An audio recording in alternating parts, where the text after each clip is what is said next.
শুভেচ্ছা। বাঙালিয়ানার প্রদর্শের সংবাদে স্বাগত। শুরুতেই শুনে নিচ্ছি সংবাদ শিরোনাম। ট্রাম্পের বিশেষ দূতের সফরের মধ্যেই ইরানের বিশেষ জোটে বাংলাদেশ। ঢাকা কি নিজ উদ্যোগে যুদ্ধ টেনে আনছে? 24 আগস্টে এনায়েতপুর থানায় পাইকারি পুলিশ হত্যার বিচারে নেই অগ্রগতি। হত্যা মামলায় গ্রেফতার হয়েছেন আওয়ামী লীগ নেতারা। এবার অন্যান্য সংবাদের সঙ্গে বিস্তারিত। মার্কিন প্রেসিডেন্ট ডোনাল্ড ট্রাম্পের বিশেষ দূত সার্জিও গোর এমন এক সময়ে ঢাকায় এলেন যখন পৃথিবী দোদুল্যমান এক সময় পার করছে। মার্কিন প্রভাবাধীন বলয়গুলো আর থাকবে কিনা সে প্রশ্ন সময়ের সঙ্গে হচ্ছে জোরালো। এই সময়েই বাংলাদেশে এলেন গোর এবং এরকম সময়ে ঘোষণা এলো সৌদি নেতৃত্বাধীন ইরান বিরোধী সামরিক নৌজোটের অংশ হচ্ছে বাংলাদেশ।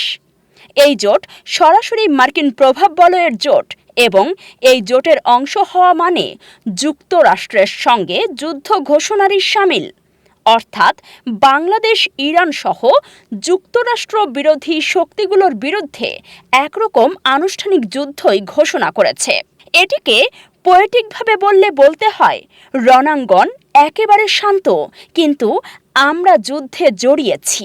সার্জিও গোর এসেই পররাষ্ট্রমন্ত্রী খলিলুর রহমানের সঙ্গে বৈঠক করেছেন। স্বাভাবিক কূটনৈতিক শিষ্টাচার মেনে সেই বৈঠকের পর যৌথ সংবাদ সম্মেলন হওয়ার কথা, কিন্তু তা হয়নি। বরং পররাষ্ট্রমন্ত্রী একাই কথা বলেছেন গণমাধ্যমের সঙ্গে। বৈঠকে পারস্পরিক কী আলোচনা হয়েছে তা পররাষ্ট্রমন্ত্রী একেবারেই খোলাসা করেননি বা করতে পারেননি। তবে সবচেয়ে আশ্চর্যজনক ঘটনা ঘটেছে শুক্রবার। এদিন গড় দেখা করেন ভারতের হাইকমিশনার দীনেশ ত্রিবেদীর সাথে। এক দেশে সফরে এসে একজন ডিপ্লোম্যাট আরেক দেশের কূটনৈতিকের সঙ্গে দীর্ঘ সময় বৈঠক করছেন, বিষয়টি একেবারেই অস্বাভাবিক বলছেন বিশেষজ্ঞরা। একই সঙ্গে এরকম ঘটনার নজির বিশ্ব কূটনীতির ইতিহাসে খুঁজেও পাওয়া যাচ্ছে না। এদিকে শুক্রবার প্রধানমন্ত্রী তারেক রহমানের সঙ্গে দেখা করেছেন সার্জিও গোর। সেখানে মূলত বিনিয়োগ নিয়ে কথা হয়েছে বলে জানানো হচ্ছে। তাহলে ট্রাম্পের এক বিশেষ দূতের বাংলাদেশ সফর কেন? বিনিয়োগ করতে? বিশেষজ্ঞরা বলছেন এটি অবাস্তব কথা। তবে সংশ্লিষ্ট মহল জানিয়েছে এই সফরের সঙ্গে সৌদি নৌজোটে বাংলাদেশের মিশে যাওয়ার সম্পর্ক আছে। বিশ্ব যখন মেরুকরণ থেকে মুক্ত হচ্ছে, বাংলাদেশ স্বেচ্ছায় ঢুকে যাচ্ছে যুক্তরাষ্ট্রের বলয়ে। সাগরপথে ইরান থেকে যুক্তরাষ্ট্র যে নিরাপত্তা দিতে পারবে না তা প্রায় প্রমাণিতই, কিন্তু তারপরেও বাংলাদেশের মেরুমুখী হওয়া নিয়ে প্রশ্ন তোলায় যায়।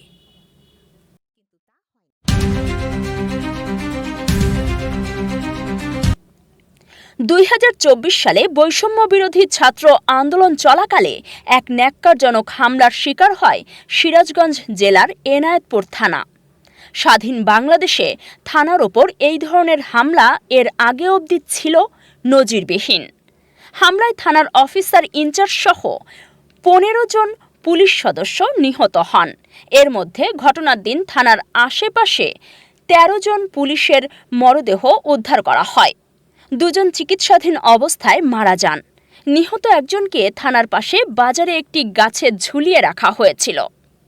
এনায়েতপুর থানায় হামলা অগ্নিসংযোগের পর পুলিশ সদস্যদের অনেকে প্রাণ রক্ষায় থানার পেছনের দিক থেকে পালিয়ে বিভিন্ন বাড়িতে আশ্রয় নিয়েছিলেন। সেখানে বাড়ি বাড়ি গিয়ে খুঁজে বের করে পুলিশ সদস্যদের পিটিয়ে মারা হয়েছে বলে জানান প্রত্যক্ষদর্শীরা। থানার পেছনের বাড়ির একজন সদস্য জানান, তারা ভয়ে দরজা বন্ধ করে লুকিয়েছিলেন। ওই বাড়ির ভেতর বাথরুমে লুকিয়ে থাকা পুলিশ সদস্যদের বের করে পিটিয়ে মারার পর এক পর্যায়ে ওই বাড়ির সামনে বেশ কয়েকজন পুলিশ সদস্যের মৃতদেহ জড়ো করা হয়েছিল। জুলাই-আগস্টে পুলিশের দ্বারা মানুষ হত্যার ঘটনায় বিচার কাজ শুরু হয়েছে। এই সাধু উদ্যোগে একাধিক পুলিশ কর্মকর্তা বিচারের মুখোমুখি, এমনকি দোষী সাব্যস্ত হয়ে সাজাও পেয়েছেন। তবে অধিকাংশ ক্ষেত্রে পুলিশ হত্যার বিচার তো দূরের কথা, তদন্তও হয়নি। তবে এনায়েতপুরে পুলিশ হত্যার ঘটনায় ওই বছর ২৬শে আগস্ট একটি হত্যা মামলা হয়, যেখানে ক্ষমতাচ্যুত দল আওয়ামী লীগের স্থানীয় ৪ জন নেতা এবং অজ্ঞাত ৫-৬ হাজার জনকে আসামি করা হয়। ওই মামলার ১ নম্বর আসামি করা হয়েছিল এনায়েতপুর থানা আওয়ামী লীগের সভাপতি আহমদ মোস্তফা খান বাচ্চুকে। তিনি কারাগারে থাকা অবস্থায় মারা গেছেন। এনায়েতপুরে পুলিশ হত্যার এ মামলায় গ্রেফতার হয়ে সিরাজগঞ্জের আওয়ামী লীগের বেশ কয়েকজন কারাগারে ছিলেন। এর মধ্যে সিরাজগঞ্জের সাবেক এমপি ও মন্ত্রী আব্দুল লতিফ বিশ্বাস পুলিশ হত্যা মামলায় আসামি হিসেবে গ্রেফতার হয়ে ১ বছরের বেশি সময় কারাগারে ছিলেন। সংশ্লিষ্টরা বলছেন, এই মামলার বিষয়টি হাস্যকর। সিরাজগঞ্জ জেলা পুলিশের তথ্য অনুযায়ী হত্যা মামলার তদন্ত চলমান রয়েছে বলেও জানান জেলার অতিরিক্ত পুলিশ সুপার হাফিজুর রহমান। তিনি জানান, এনায়েতপুর হত্যাকাণ্ডের ৪টি মামলা হয়েছিল, একটি পুলিশ হত্যা মামলা, বাকি ৩টি আন্দোলনকারী ৩ জন। পুলিশ হত্যা মামলায় ৯ জনকে এ পর্যন্ত গ্রেফতার করা হয়েছে। গ্রেফতার হওয়া ব্যক্তিরা সবাই ক্ষমতাচ্যুত এবং বর্তমানে কার্যক্রম নিষিদ্ধ দল আওয়ামী লীগের নেতাকর্মী কিনা এ প্রশ্নে অতিরিক্ত পুলিশ সুপার দাবি করেন, মামলা তদন্তের ক্ষেত্রে কোনো রাজনৈতিক পরিচয় দেখা হয় না।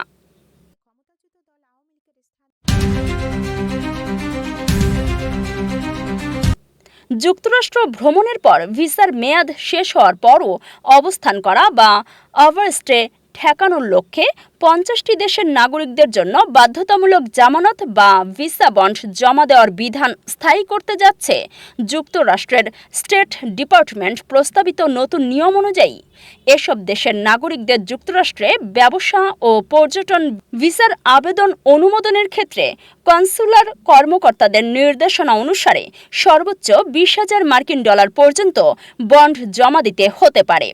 যুক্তরাষ্ট্রের সরকারি গেজেট ফেডারেল রেজিস্টারে প্রকাশিত এক বিজ্ঞপ্তিতে এই সিদ্ধান্তের কথা নিশ্চিত করা হয়েছে। এটি আগামী ৩রা আগস্ট থেকে আনুষ্ঠানিকভাবে কার্যকর হতে যাচ্ছে। নতুন তালিকায় বাংলাদেশ ছাড়াও দক্ষিণ এশিয়ার আরও কয়েকটি দেশ যেমন নেপাল ও ভুটান রয়েছে। তালিকাভুক্ত ৫০টি দেশের মধ্যে ৩০টিই আফ্রিকার রাষ্ট্র।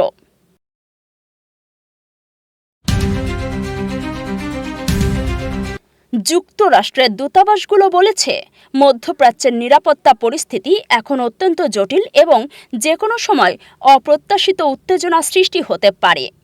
মধ্যপ্রাচ্যে ইরানকে ঘিরে চলমান উত্তেজনা আরও জটিল আকার নিতে পারে, এমন আশঙ্কার মধ্যে অঞ্চলটির বিভিন্ন দেশে অবস্থানরত মার্কিন নাগরিকদের সতর্ক করেছে যুক্তরাষ্ট্র।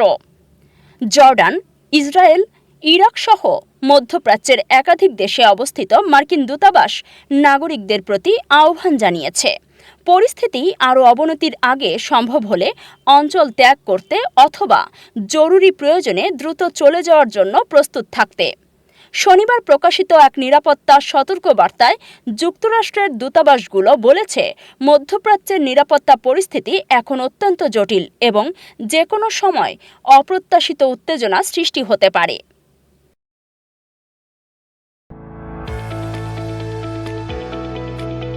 এবার শুনে নিচ্ছি বাঙালিয়ানার বাণিজ্য সংবাদ। তাপপ্রবাহের কারণে দক্ষিণ এশিয়ার শহরগুলোর মধ্যে ঢাকার সবচেয়ে বেশি ক্ষতি হচ্ছে।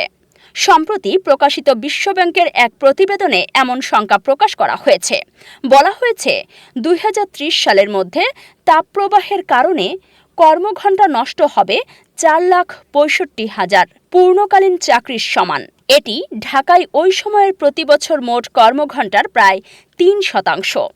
গরমের কারণে যে পরিমাণ কর্মঘণ্টা নষ্ট হবে তা এই পূর্ণকালীন চাকরির হিসাবে বোঝানো হয়েছে। বসবাসযোগ্য ভবিষ্যৎ দক্ষিণ এশিয়ার শহরে চরম তাপের মধ্যে কর্মসংস্থান ও প্রবৃদ্ধি সুরক্ষার উপায় শীর্ষক প্রতিবেদন সম্প্রতি প্রকাশিত হয়েছে। সেখানে ঢাকার এই দুর্ভোগের কথা বলা হয়। বিশ্বব্যাংকের প্রতিবেদনে বলা হয়, জলবায়ু পরিবর্তনের প্রভাব বাড়লে ঢাকার এ ক্ষতি আরও বাড়বে। ২০৫০ সালে তা বেড়ে ৭,০৮,০০০ পূর্ণকালীন চাকরির সমপরিমাণ হবে এমন আশঙ্কা করছে বিশ্বব্যাংক।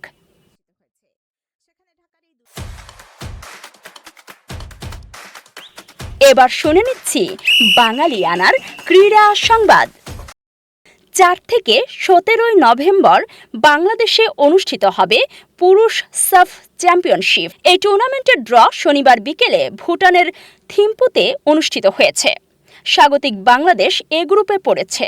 নেপাল ফিফা নিষেধাজ্ঞা থাকায় 6 দল নিয়ে ড্র হয়। চির প্রতিদ্বন্দ্বী ভারত ও পাকিস্তান একই গ্রুপ তথা বি গ্রুপে পড়েছে।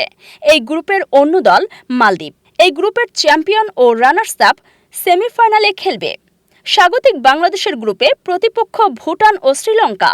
সেপ্টেম্বরের মধ্যে নেপাল নিষেধাজ্ঞা মুক্ত হতে পারলে তারা স্বাগতিক বাংলাদেশের গ্রুপে পড়বে। তখন 4 দলের গ্রুপেও শীর্ষ 2 দলই সেমিফাইনালে খেলবে। নেপাল না আসলে 3 দলের গ্রুপই থাকবে। বাঙালিয়ানার প্রদেশের সংবাদ শেষ হলো। ধন্যবাদ।